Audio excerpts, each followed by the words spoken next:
அனைவருக்கும் வணக்கம். New MBC politics என்கிற இந்த யூடியூப் சேனலுக்கு உங்கள் அனைவரையும் இரண்டாவது முறையாக சந்திக்க மகிழ்ச்சி அடைகிறேன். போன முறை ஒரு தலைப்பில் நம்ம பேசியிருந்தோம். அதேமாரி இந்த முறை தலைப்பு வட மாநிலத்தவர்களை தமிழ்நாட்டுக்குள் எம்பிசி சமூகத்தினர் சேர்ந்த தொழில்களை எல்லாம் ஆக்கிரமிக்கிறாங்க, இவங்களை கொண்டு இங்கே இறக்குமதி பண்ணுறது யாரு அப்படிங்கிற முழு விபரமும் உங்களுக்கு சொல்றதா இந்த வீடியோவில் சொல்றதா சொல்லியிருந்தேன். அந்த வீடியோக்குள்ள போவோமா?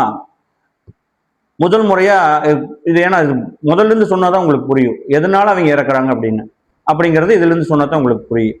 முதலாவதா பாத்தீங்கன்னா, இப்போ பராசக்தி படம் வந்ததுல அந்த படம் எல்லாம் பார்த்துருப்பீங்க. நான் அன்னைக்கே இந்த சொன்னேன்.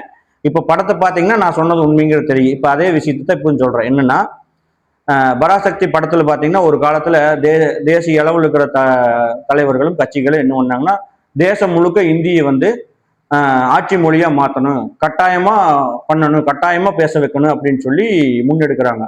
அப்ப இது தவறு, நம்மளுடைய மொழி அடையாளத்தை நாம எல்லாம் இழந்துருவோம் அப்படின்னு சொல்லி தமிழ்நாடு, ஆந்திரா, கர்நாடகா, கேரளா போன்ற மாநிலங்கள் இருக்கிறவங்க பல பெரும் தலைவர்கள், தமிழ்நாட்டில் அண்ணா, பெரியார் போன்ற தலைவர்களும், அதே மாதிரி ஆந்திரா, கர்நாடகா, கேரளாவில் அவங்கள மாதிரியான ஒரு நற்குணம் கொண்ட தலைவர்களும், இது மாதிரி இவங்கெல்லாம் ஒன்று சேர்ந்து எங்களோட தாய்மொழி அடையாளத்தை நாங்கள் இழக்க முடியாது, நீங்கள் கட்டாய மொழியாக அதை கொண்டு வந்தால் நாங்கள் சம்மதிக்க முடியாது, நாங்கள் விருப்பப்பட்டு கற்றுக்கிறதுனா தமிழ், ஆங்கிலம், தமிழை தவிர அதுக்கப்புறம் இருக்கிற எந்த மொழியாக இருந்தாலும் நாங்கள் விரும்புனா கற்றுக்கலாங்கிற ஆப்ஷனுக்கு நாங்கள் ஒத்துக்குவோம்னு சொல்லி போராடி அந்த ஆப்ஷனை கொண்டு வந்தாங்க.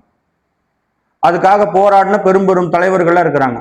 இத்தனை பேர் சேர்ந்து போராடி வாங்கினாங்க. அதையெல்லாம் நான் ஒரு குறையும் சொல்லலை. இதனால இவங்க எப்படி வர்றாங்க அப்படின்னா, இவங்க இதை மறுபடியும் இந்திய அளவில் இருக்கிற அரசியல் கட்சிகளும் தலைவர்களும் மீண்டும் இந்தியை கொண்டு திணிச்சிடக்கூடாது அப்படிங்கிற, திணிச்சாலும் நம்ம தற்காத்துக்கூடிய பலம் நமக்கு வேணும், நம்ம ஒற்றுமையா இருக்கணும் அப்படிங்கிறதுக்காக தமிழ்நாட்டுக்குள்ள நான் அங்கங்கேயும் இருப்பேன். அங்கங்கேயும் தமிழர்கள் இருக்கலாம், ஆந்திரா, கர்நாடகா, கேரளாவிலும் இருக்கலாம். ஆனா தமிழ்நாட்டுக்குள்ள என்ன பண்ணியிருக்கிறாங்கன்னு சொல்றேன்.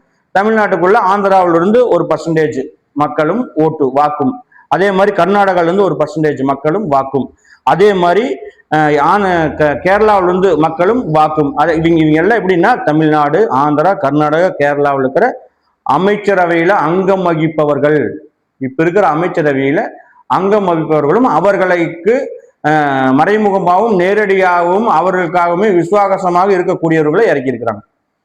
புரியுதுங்களா? இப்ப அவங்க என்ன பண்றாங்கன்னா, ஒரு சட்டமன்ற தொகுதிக்கு 15,000 - 20,000 வாக்குகளை இந்த 3 மாநிலத்திலிருந்து தமிழ்நாட்டுக்குள்ள இறக்கி இருக்கிறாங்க.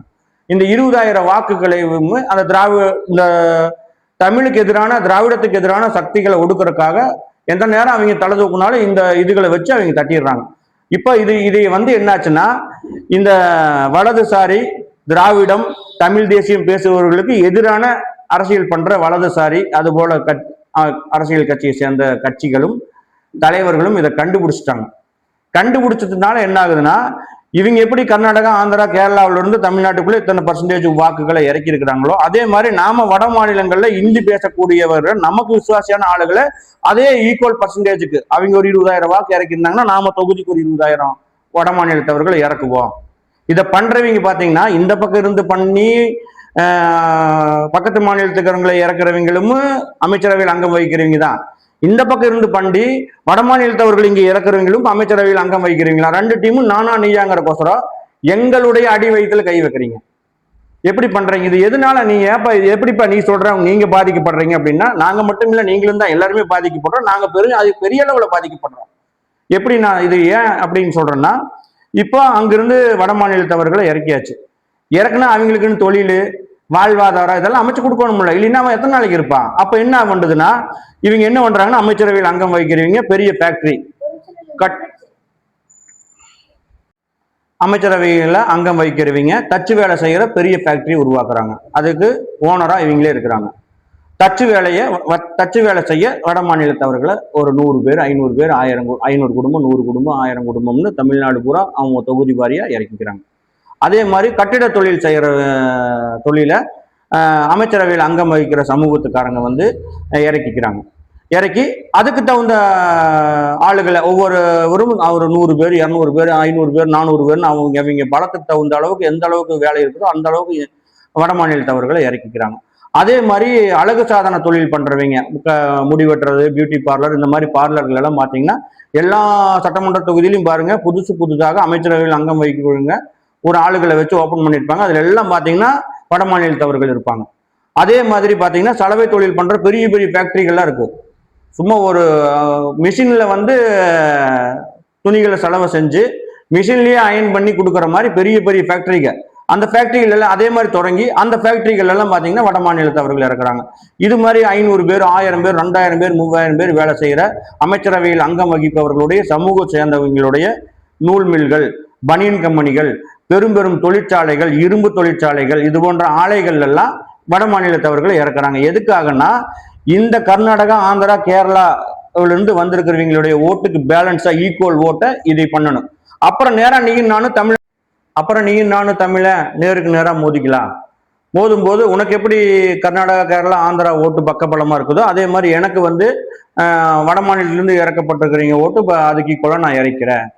இதுல யார் ஜெயிக்கிறாங்கன்னு பாத்துக்கலாம் அப்படின்னு சொல்லி 2026 தேர்தலில் பேஸ் பண்ணலான்னு சொல்லி அவங்க இறக்கிட்டாங்க. அதனாலதான் இவங்க மொழியை காக்கிறேன்னு சொல்லி ஒரு கூட்டத்தை சேர்த்தி வச்சு இது பண்ணி வச்சு நாம ஆட்சியை கைப்பற்றி நாமளே எல்லாம் அனுபவிக்கலாம்னு நினைச்சோமே.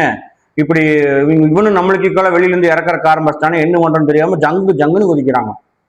சரி பரவாயில்ல, ஏன்னா குதிங்க, ஏன்னா நீங்க உங்களுக்கு வருமானம் இதெல்லாம் போயிருமில்ல, பறிபோயிரும், பங்கி கொடுக்க வேண்டியதாயிரு. உங்களோட வழியே உங்களுக்காக பாடுபட்டு உங்களுக்காக 50 ஆண்டு காலமா உழைச்சிட்டு இருக்கிற எங்களுக்கே உங்களுக்கு தரக்கு மனசு கிடையாது. வேற எங்களுக்கு அப்புறம் எப்படி தருவீங்க? தரமாட்டீங்க. ஓகே, அடுத்ததா என்னன்னா இந்த என்னடா இந்த பையன் போன தடவை இந்த மாதிரி அமைச்சரவையில் இதுல வந்து வட மாநிலத்துக்காரங்களெல்லாம் இறக்குறீங்க, பிசிக்காரங்க இறக்குறாங்கன்னு சொல்லிட்டு நீங்க பிசின்னு சொல்லி குறிப்பிட்டு பேச மாட்டீங்கன்னு நினைச்சுக்காதீங்க. ஒரு காரணம் இல்லை. பிசி சமூகத்தை சேர்ந்த நிறைய நல்லவங்களும் இருக்கிறாங்க, பெரியவங்க. அவங்களாம் எனக்கு கால் பண்ணி நாங்கள்லாம் உனக்கு நல்லது நினைக்கிறேங்க இருக்கிறோம்டா, நீ பேசுறதுனால எங்க மனசு புண்படுது அப்படின்னு சொல்லி எனக்கு அறிவுரையாவோ நேரடியாவோ சொன்னாங்க.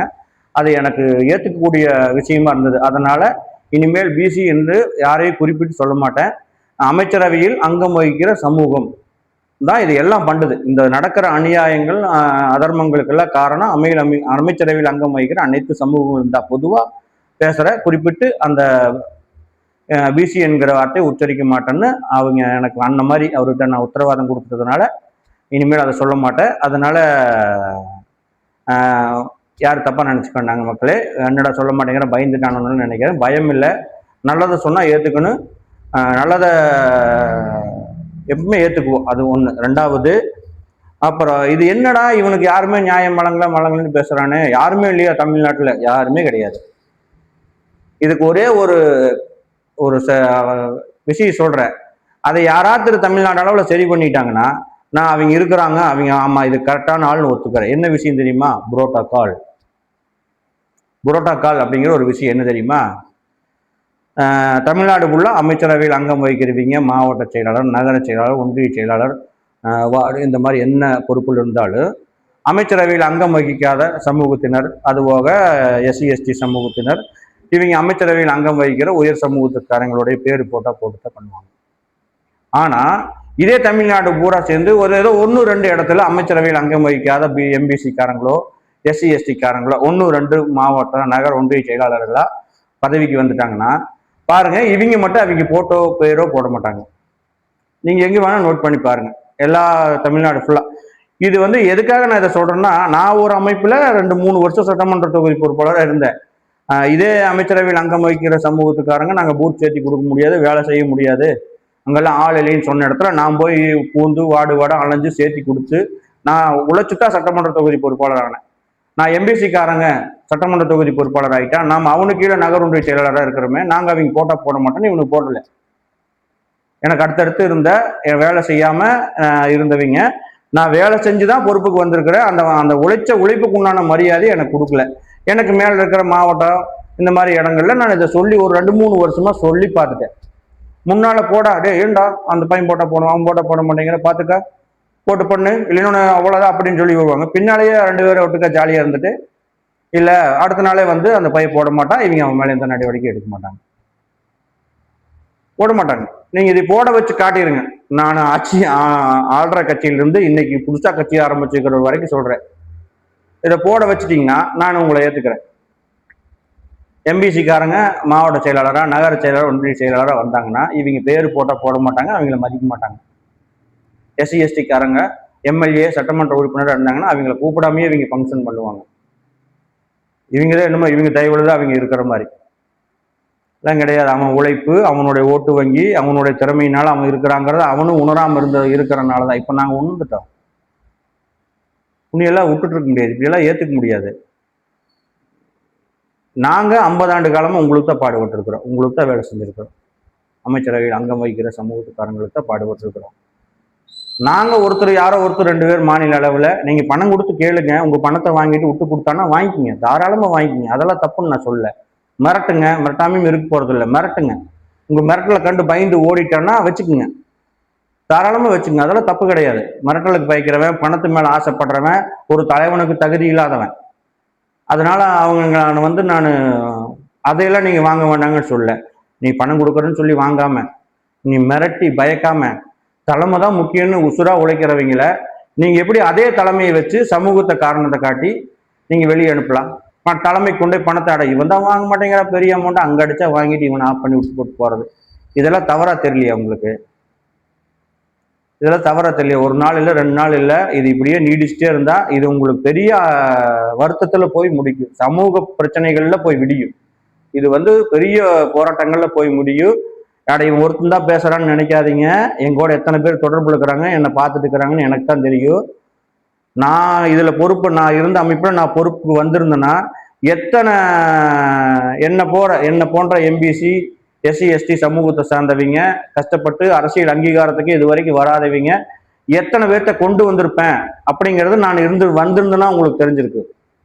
கோபி சட்டமன்ற தொகுதி பூரா எந்தெந்த வார்டில் எந்தெந்த சமூகத்தினர் வாக்கு ஜாஸ்தி முதல் கொண்டு ஃபிங்கர் டிப்ஸ்ல நான் சொல்லுவேன். எல்லா லிஸ்டும் நான் எடுத்து வச்சிருக்கிறேன். ஒரு எம்பிசிக்காரன் வாக்கு ஜாஸ்தியா இருக்கிற வார்டில் போய் நீங்க நின்று கவுன்சிலர் ஆகிக்கிறீங்க, இது எந்த விதத்துல நியாயம்? அவன் தொழிலையும் நீங்க பண்ணிக்கிறீங்க. அவன் வாக்கு ஜாஸ்தியா இருக்கிற வார்டில் நீங்க போய் அவங்க அந்த இனமே அவனை கஷ்டப்பட்டு அவன் நம்ம வளர்ந்து வந்தானா நம்மளை முன்னேற வைப்பான்னு சொல்லி அவனை ரெடி பண்ணி கொண்டு வரும்போது நீங்க அவன் ஒரு குடும்பத்தை மட்டும் செட்டில்மெண்ட் பண்ணிட்டு அவன் வார்டில் போய் நீங்க நின்று கவுன்சிலர் ஆகிக்கிறீங்க. இதை தடுக்கிறதுக்காகத்தான் மாநில தலைவர்கள் மேல குறை சொல்றேன். இதை தடுக்கிறதுக்கு உங்களால முடியாதா? உங்களால முடியாது. ஏன் முடியாதுன்னா இவங்க தயவுல நீங்க ஆட்சி பண்ண வரைக்கும் முடியாது. நீங்க அண்ணா மாதிரியோ பெரியார் மாதிரியோ அவங்க பேசின சமூக நீதியவோ பெரிய அரசியலையோ உங்களால முன்னெடுத்து நிறுவவும் முடியாது. ஸ்டாப் பண்றான். ஏன்னா உங்களால இதை சரி செய்ய முடியும். மாநிலத்தில் இருக்கிற அரசியல் கட்சி தலைவர்களால இதை சரி செய்ய முடியும். இது அம்பேத்கர் அரசியலமைப்பு சட்டத்தில் எம்பிசினருக்குன்னு மாவட்டத்துக்கு ஒரு தொகுதியை ஒதுக்கி தர்ற மாதிரி சட்டசபையில் தீர்மானம் நிறைவேற்றி இது ஒன்றா ஒரு மாநிலம் செஞ்சால் எல்லா மாநிலம் செய்கிறாங்க. சரி, அதைத்தான் செய்ய முடியாதா? உங்களுடைய அரசியல் கட்சிகள்லையாச்சு ஒரு சட்டமன்ற தொகுதியில் 5 நகர ஒன்றியம் இருக்குது அப்படின்னா 3 நகர ஒன்றியம் அமைச்சரவையில் இருக்கிற சமூகத்துக்கு, ஒரு நகர ஒன்றியம் ஒரு ஒன்றியமோ நகரமோ அருந்ததியர் சமூகத்துக்குமே, ஒரு ஒன்றியமோ நகரமோ எம்பிசிக்காருக்கோ இல்லை இஸ்லாமிய கிறிஸ்தவர்களுக்கோ கொடுக்கலாம்ல. பெரிய ஆளாளுக்கு எல்லாம் பெரும்பெருமை அந்த அப்பத்த தலைவர்களை மேடையில போட்டு வைக்கிறீங்க, யாருமே அதை செய்யறது இல்லையே. இவங்க என்ன தப்பு செஞ்சாலும் இவங்க தட்டி கேட்குற அளவுக்கு உங்ககிட்ட அந்த இது இல்லை. இவங்க எப்படி நான் சொல்றதுன்னு தெரியல. நேராக சொல்றதுக்கு எனக்கு கஷ்டமா இருக்கு, சிரிப்பு தான் வருது. சரி, பரவாயில்ல. அதே மாதிரி அடுத்த ஒரு சமூகம் இருக்கிற பெருவாரியா இருக்கிற வார்டில் இன்னொரு சமூகம் நிற்காத மாதிரி என்னைக்கு சரியான நீதி கிடைக்குதோ அதே சமூகம் எந்த சமூக பெருவாரியா இருக்குதோ அவங்களே அந்த வார்டில் அந்த நகராட்சி பேரூராட்சிகளில் அந்த சட்டமன்ற தொகுதிகளில் அந்த பாராளுமன்ற தொகுதிகளில் நிற்கக்கூடிய ஒரு நியாய நிலைநாட்டப்படுதோ அதுதான் உண்மையான சமூக நீதி, உண்மையான திராவிடமாக இருக்கும்னு நான் நினைக்கிறேன். மீண்டும் அடுத்த வாரம் வாரம் உங்களுக்கு இது மாதிரி பதிவுகள் வரும். மீண்டும் அடுத்த வாரம் இந்த இப்போ இருக்கிற முகநூல் பகுதிகள் எல்லாம் பார்த்தீங்கன்னா இந்த மன்னர்கள் சாதி விஷயங்களை எப்படி உருவாக்குனாங்க அப்படின்னு சொல்லி திருமாவளவன் சார் பேசுனது பெரிய வைரல் ஆகிட்டு இருக்குது. அதை என்னுடைய பார்வையில் எப்படி பார்க்குறேன், இந்த சாதியை மன்னர்கள் எதுக்காக இந்த சாதிகளை உருவாக்குனாங்க, யாரை வச்சு உருவாக்குனாங்க, இதை வச்சு இவங்க எப்படியெல்லாம் வாழ்ந்துட்டு இருக்கிறாங்க, யார் யார் இதில் பலனடைகிறாங்க அப்படிங்கிறத உங்களுக்கு தெளிவாக அடுத்த வாரம் இதே நாளில் சொல்கிறேன். இன்னொரு வீடியோவில் அடுத்த வாரம் சந்திப்போம். உங்கள் சேவகன். நன்றி, வணக்கம்.